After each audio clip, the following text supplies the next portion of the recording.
Cookouts are common for 4th of July celebrations. In fact, over 81 million of us are predicted to be barbecuing. However, before you turn on the grill, know the steps in protecting your family from potential food poisoning. Yeah, we don't want to celebrate the holiday like that. And here to help us is Chris Bernstein, Director of Food Safety Education with the USDA. Hey, Chris, good morning to you.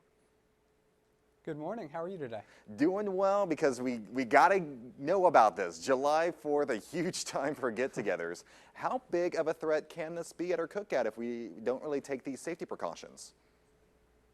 Well, CDC estimates that 1 in 6 Americans, roughly 48 million people, get a foodborne illness each year, and that results in roughly 128,000 hospitalizations and roughly 3,000 deaths. So this is a pretty serious public health issue. And food thermometers, a must, right? And how so? Absolutely. So lots of folks don't realize that bacteria might be on or inside their food, and they think when they cook things, they cut into it, they look at color, they poke at it, they see it's a little bit firm, and they think it's done. But USDA research shows that 1 in 4 hamburgers will actually turn brown completely on the inside before it's reached a safe internal temperature. So you really should be using a food thermometer during this weekend on your burgers, your brats, your hot dogs, and really all year round. And the temperatures you should be looking for... Oh, go ahead. I was going to say the temperatures you should be looking for are 145 degrees with steaks and chops, whole cuts of meat, 160 degrees for any ground beef burgers, pork in hamburgers and brats and hot dogs, and 165 degrees for all poultry, including those turkey burgers if you want to go a little bit lighter. And you guys have a helpful app called the Food Keeper app. Can you tell us about it? Because I hear it actually can save us money as well. Yeah, exactly. So our Food Keeper app has storage and cooking information on more than 400 items. It's available in the Google Play and iTunes stores for smartphones and tablets.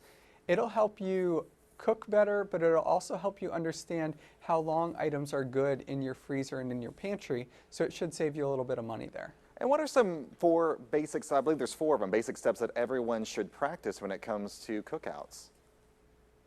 Absolutely. So our 4 steps to food safety are behind me. Those are clean, separate, cook, and chill. Clean is all about making sure you have clean hands and surfaces before you start cooking. You really want to make sure you wash your hands for a full 20 seconds before you start preparing food. Separate is all about reducing cross-contamination by using separate cutting boards for raw meat, poultry, and seafood, and ready-to-eat items like fruits and vegetables. Cook is all about making sure you use a food thermometer to reach those safe internal temperatures we talked about earlier. That's 145 degrees with a 3-minute rest time for whole cuts of meat, whole steak, beef, pork, 160 degrees for ground meat like ground beef or pork, and 165 degrees for all poultry products, including turkey burgers. And then the last step to food safety is chill, which is all about making sure you keep cold food colds, which is especially important during these hot periods in the summer. Perishable foods should really be nested in bowls of ice or kept in coolers. And you want to make sure if it's more than 90 degrees outside, that if food just is sitting out on a plate, it shouldn't stay out for more than an hour before it's tossed, because it can make people sick. Well, all I know is if I go to a cookout this weekend, I'm coming over to your house because I'm sure it's going to be quite safe with all the festivities there. It will, and it'll be delicious too. Even better. Is there a website we can go to for more information? Yeah, so our website is foodsafety.gov. We also have a toll-free hotline, which is 1-888-MP hotline. That's staffed by real live human beings. They're food safety experts here at the Department of Agriculture, and they can answer all kinds of questions you have about food Monday through Friday from 8 a.m. to 4 p.m. Eastern Time. All right, Chris, thanks for joining us this morning, and happy 4th of July to you.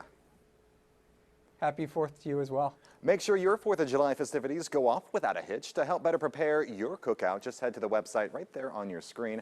Follow the USDA at USDA Food Safety on Twitter. They're also on Facebook. Guys, important information. Back over to you.